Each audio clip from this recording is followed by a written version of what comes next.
Bored na ba ang anak mo sa fried chicken na lagi nilang baon? Pwes, pwede pa itong pasarapin at lagyan ng twist. Kaya naman ang recipe na ibibida ngayong umaga sa Kitchen Hirit, ang chicken pandan.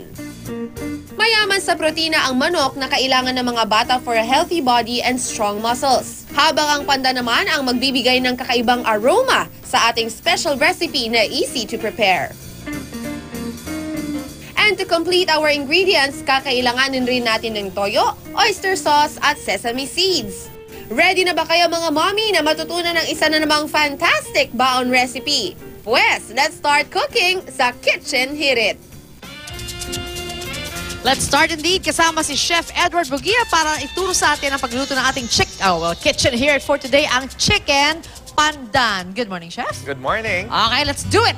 Okay, so first step, no, gagawin natin yung marinade natin. Sobrang bilis lang. So soy sauce, no, toyo, no, konting toyo, konting patis, no, konting calamansi juice. Okay, so halo-halo lang. Sobrang dali lang nito. Sibuyas.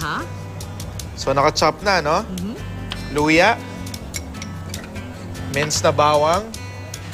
Yan. Madali na talaga ang paghalo. It's just the preparation. Sobrang dali lang really nito. Easy. Oo. Asukal, no? White sugar. There. Then, pepper. Ang dami niyang flavors mo, papansin mo, ang daming layers na ingredients. Actually, ang dami nga. Ay, nga pala, kung gusto yung mag-diet, pwedeng brown sugar, Chos. The sesame oil. That's it. Yun na yung marinade mo. Meron na tayong gawang marinade dito, no? So, yan, marinade. And meron na tayong naka-marinade na chicken thighs. Gaano katagal? Masarap yan, kakapit na yung lasa niya, at least 1 hour. 1 hour, okay.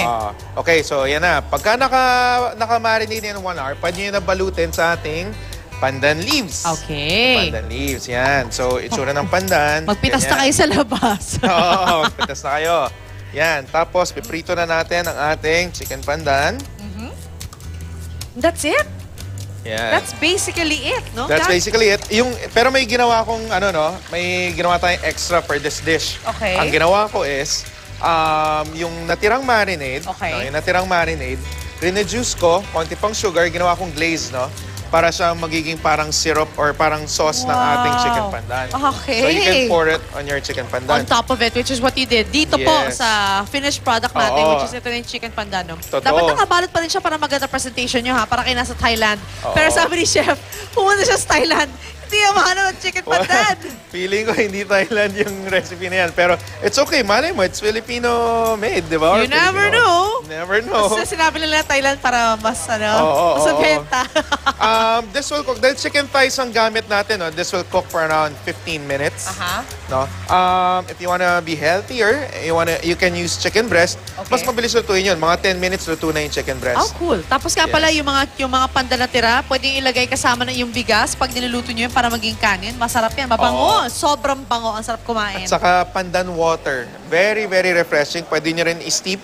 Pakuluan nyo yung pandan leaves nyo sa inyong tubig. Tapos palamigin nyo. Tapos pag ininom nyo, napakasarap. Pandan juice. Ang sarap. Pandan juice. In other words, magtanim na kayo ng pandan sa bahay para marami kayo magawa, di ba? Ang sarap. Okay, guys. Thank you, Chef Ed. Okay. Patuloy mo lang pagluluto kasi maraming gutom dito. At magsaserve na ako ng ating chicken pandan. Ni Chef Ed. Thank you, Lynn.